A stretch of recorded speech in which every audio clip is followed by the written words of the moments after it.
ઈયળ પેલી ભમરી આવી ડંખ મારી અને પેલા દરમાં પૂરી જાય. આ તો આપણે રોવેલી વસ્તુ છે. પણ પછી શું કરે છે એ મન પૂરાઈ જાય એટલે પછી એને જીવાડવા માટે પાછો એનો ખોરાક લઈ આવે એમ કરીને જીવાડે. હવે એને પેલી ભમરીને દેખશે આ છટકી જશે તો એટલે પછી ડંખ મારી એટલે ગભરાઈ જાય અંદર ઈયળ ગભરાઈ જાય. પાછો ફેરથી ખોરાક લઈ આવે પાછી ડંખ મારે આમ કરીને 3 દાડા એનું સેવન કરે અને પછી પેલું પાછી માટે લાઈન પૂરી જોયું છે ને આપણે બધા. આ જીવનની કેમ બરબાદી થાય છે એની વાત કરે. એ ઈયળ શું થાય છે? ભમરી થાય છે. ઈયળે કોનું ચિંતન કર્યું? ભમરીનું ચિંતન કર્યું. એ ઈયળ મટી જાય છે અને ભમરી થાય છે. તો આવો મહામૂલો મોંઘો બોલતો ચાલતો બુદ્ધિવાળો જ્ઞાનવાળો વિવેકવાળો વિચારવાળો આવો છે માનવ દેહ. અને આવા એક દાખલા પરથી પોતે નહીં સમજી શકે તો હું કોણ છું. પેલા ઈયળે ચિંતન કર્યું, ઈયળ મટી ગઈ, ભમરી થઈ.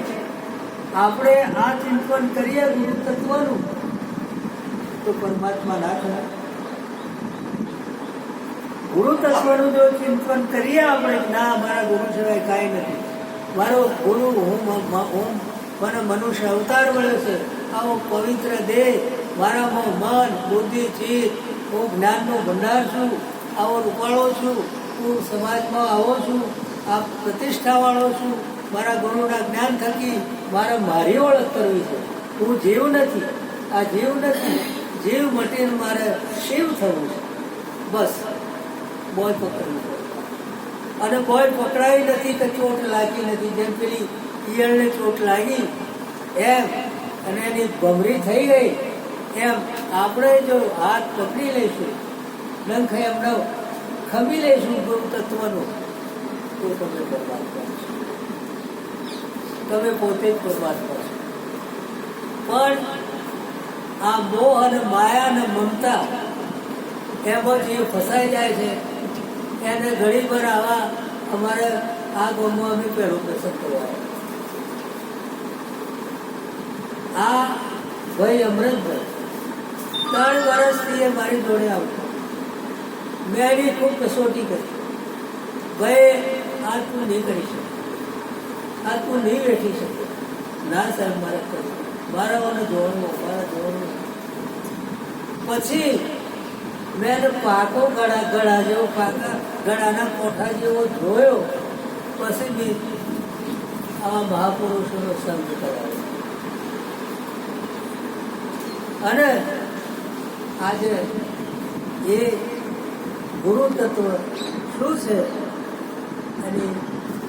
એને જ્ઞાન કરે અને આ ભાવ લાગે. આ ભાવ લાવવો ને મનુષ્ય અવતારમાં બહુ કાઢું છે. કંઈક તો કરવું જ જોઈએ પરમાત્માની પ્રાપ્તિ માટે. આપણે ભલે તમે કમાઓ ધપાવો માયા